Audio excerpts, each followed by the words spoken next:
Salut tout le monde, Nicolas ici avec le blog de Best Buy. Vous venez d'entendre le Casio CDP S360, le tout nouveau modèle dans la série CDP.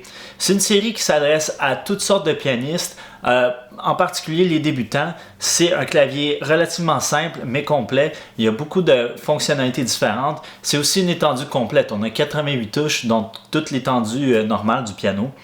Il s'agit de 88 touches avec une touche piano. C'est des touches lourdes, elles offrent une certaine résistance comme un piano acoustique. Ça veut dire que si vous êtes débutant, vous n'allez avoir aucun problème passer à un piano acoustique une fois que vous aurez pratiqué et commencé vos cours sur ce clavier-là. C'est aussi une très bonne nouvelle pour ceux qui sont déjà habitués de jouer du piano. Ils ne vont pas se sentir dépaysés avec une touche légère de clavier. Les touches clavier, on les retrouve beaucoup sur des claviers abordables ou sur des claviers haut de gamme qui sont surtout faits pour des musiciens qui ont beaucoup d'expérience mais qui vont jouer d'autres genres de sons sur ces claviers-là, notamment des orgues ou des synthétiseurs.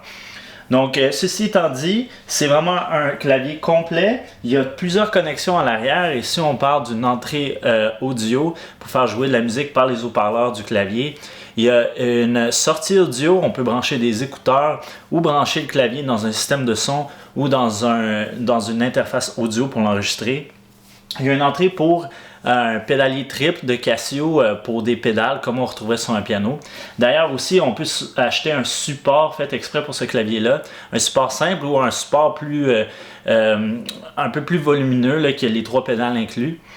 Il y a aussi des entrées, des connexions USB-A et USB-B.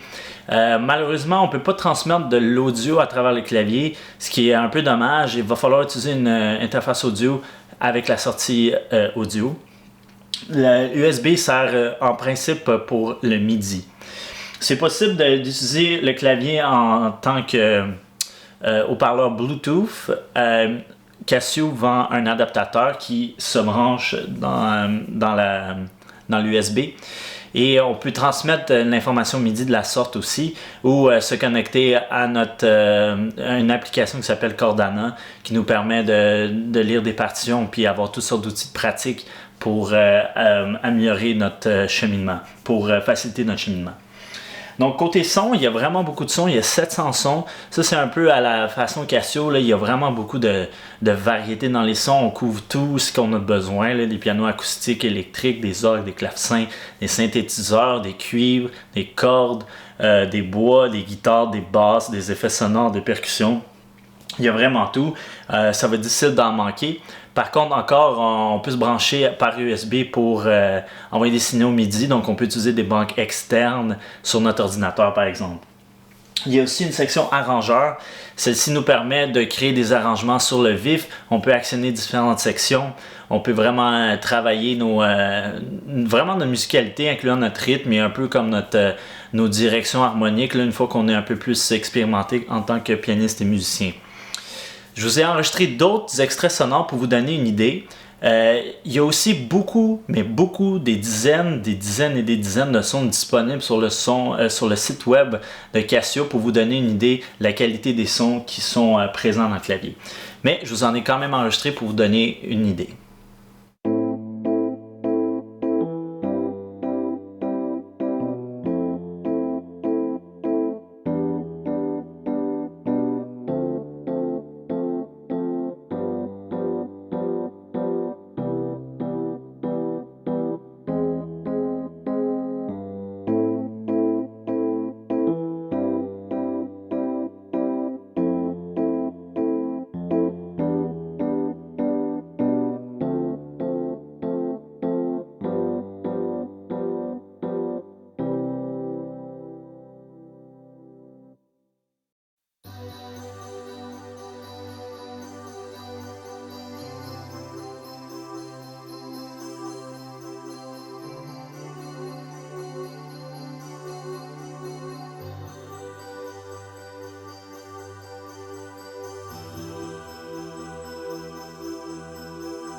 Donc, première chose que j'aurais vraiment aimé voir sur ce clavier-là, je vais vous le dire tout de suite, c'est que la sortie USB, j'ai vraiment hâte au jour où que les claviers vont pouvoir transmettre de l'information audio par défaut.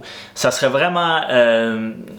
ça simplifierait beaucoup de choses, puis je pense que c'est vraiment un atout pour tous les niveaux de pianistes, même les débutants. C'est vraiment facile pas que c'est facile, mais c'est vraiment un bon outil d'apprentissage, de s'enregistrer, de se réécouter. Puis ça se fait très, très bien. C'est très convivial de pouvoir brancher son clavier directement dans son ordinateur, puis s'enregistrer instantanément. Mis à part ça, c'est vraiment un clavier intéressant parce qu'il est abordable, mais il a vraiment beaucoup de fonctionnalités et de sons qui vont vous durer pas mal toute le long de tout votre cheminement de musicien si vous êtes débutant. Vraiment, là, vous n'allez pas vraiment dépasser ce clavier-là rapidement. Il y a vraiment beaucoup d'options. Puis une fois que vous avez atteint un très bon niveau, puis vous voulez passer à autre chose, c'est vraiment un bon modèle de rechange si jamais vous avez un problème avec votre clavier principal. C'est aussi un bon clavier pour transporter au chalet, chez des amis pour des répétitions. Il est léger, il est très petit. Moi, je trouve que c'est vraiment un bon atout à avoir et même à conserver une fois qu'on va être rendu à un niveau supérieur. Par rapport au modèle précédent, une des grosses choses, une des grandes améliorations, c'est l'augmentation de la polyphonie. On est rendu à 128 sons simultanés.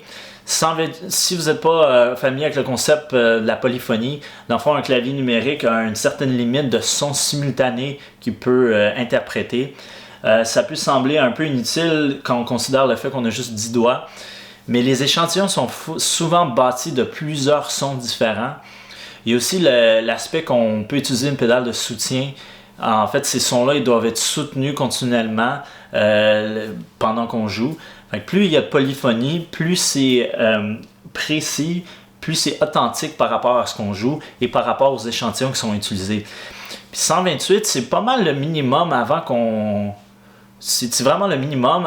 En dessous de ça, on va commencer à perdre un peu de qualité, un peu de définition. Là. On va pouvoir perdre même des sons là, lorsqu'on utilise la pédale.